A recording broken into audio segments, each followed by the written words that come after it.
Well, good afternoon. It's June 2nd, 2019, Journal 67, which would make this T plus 61, 61 days past the transplant. I kind of feel like Macaulay Culkin in Home Alone. Leslie uh, went into the valley, San Fernando Valley, to attend a birthday brunch for our granddaughter, Audra, who is 4 yesterday. Brunch is today. Also, there's a dance recital that she's going to be going to. And despite her misgivings about allowing me to remain in the hotel by myself, um, we both thought it was better for her to go and be with the family. So at least one of us was there. Um, Her concerns are probably well taken. I'm capable of great mischief under the wrong conditions or the right conditions, um, especially when I get bored. And I've got a lot of practice being bored recently. So the first thing I did was went for a walk. Now I've been walking on the treadmill, and the treadmill's boring as hell. Because no matter how far or fast you walk, you're always in the same place. Pretty much like life at times, I guess. And I decided I was going to go outside in a perfectly gloomy June gloom Sunday, and managed to get in a 2.5 mile walk. It's a lot harder walking in the real world than it is on a treadmill. Even when you put it on random and incline changes, the terrain is different. The concrete is different. But I was thinking a lot about the walk and where I was going and what I was trying to accomplish.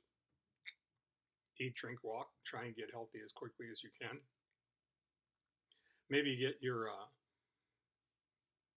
white blood cells and your platelets cooking in there, and your red blood cells, so that you can achieve a higher degree of normalcy earlier.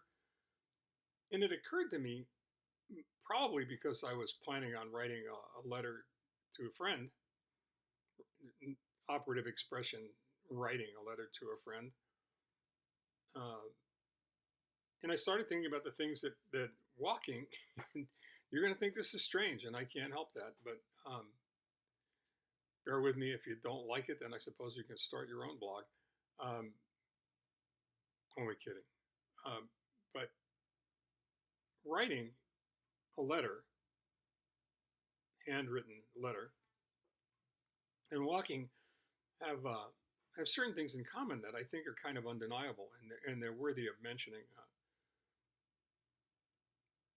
When you write, especially when you write with a fountain pen, um, it's a very um, it's very different than writing with a ballpoint or writing uh, with a pencil or emailing or writing with a computer or whatever. Um, you have to you have to be careful, otherwise you'll smear the ink.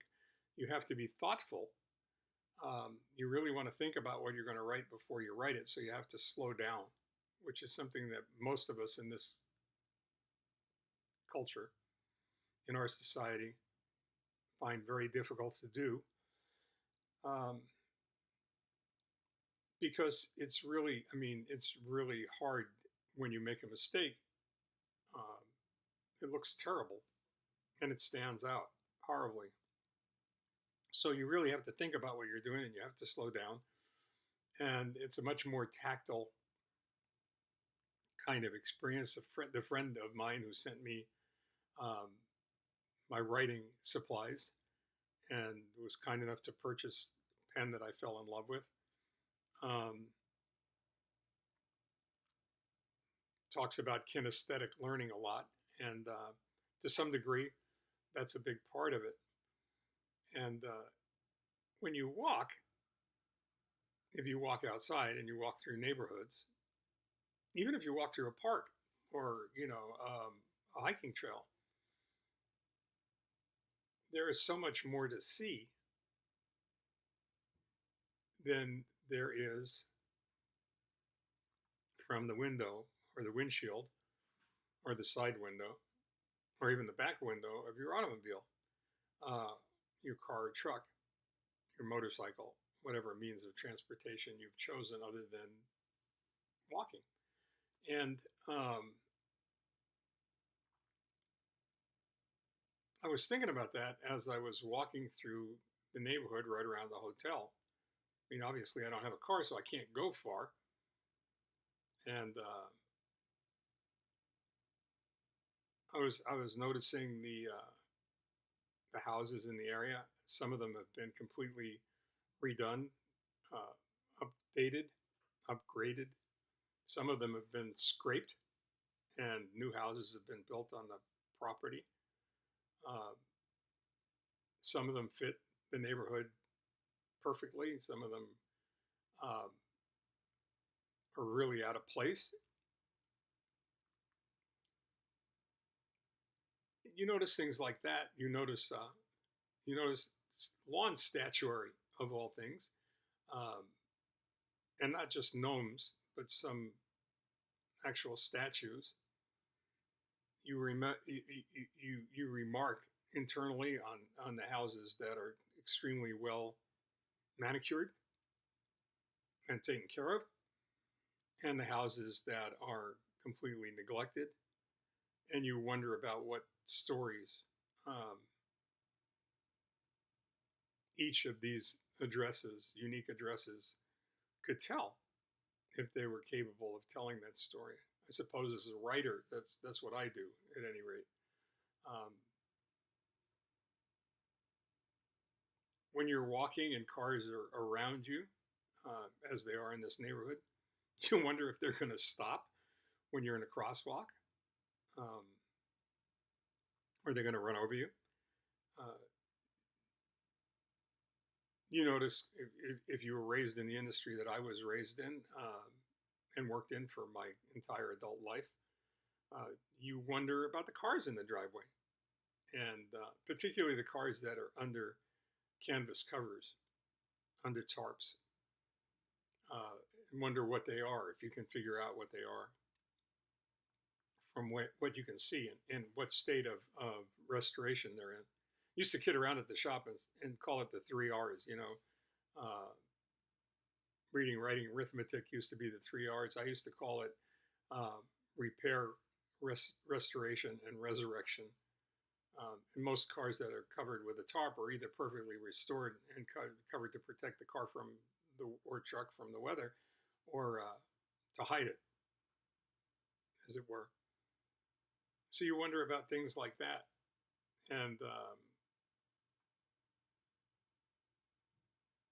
you wonder, you wonder about a lot of things, and they're all afforded you that opportunity by virtue of the fact that you're walking at no more than 3.5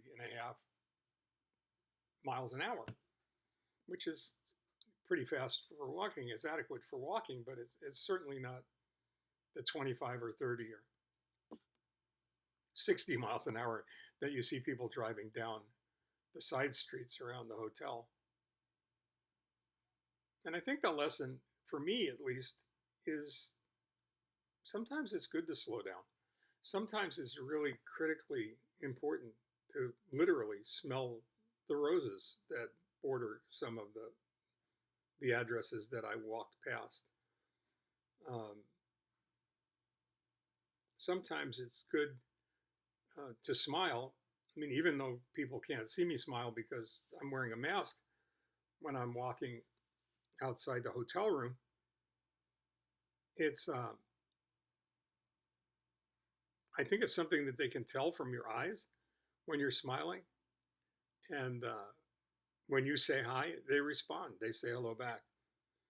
So when I get done with this post, I'm going to go ahead and write that letter to my friend and share with him the things that I noticed, the things that I thought about while I was walking. and see if it actually makes a difference in my ability to slow down while I write and think about the things that I really want to say and have to say.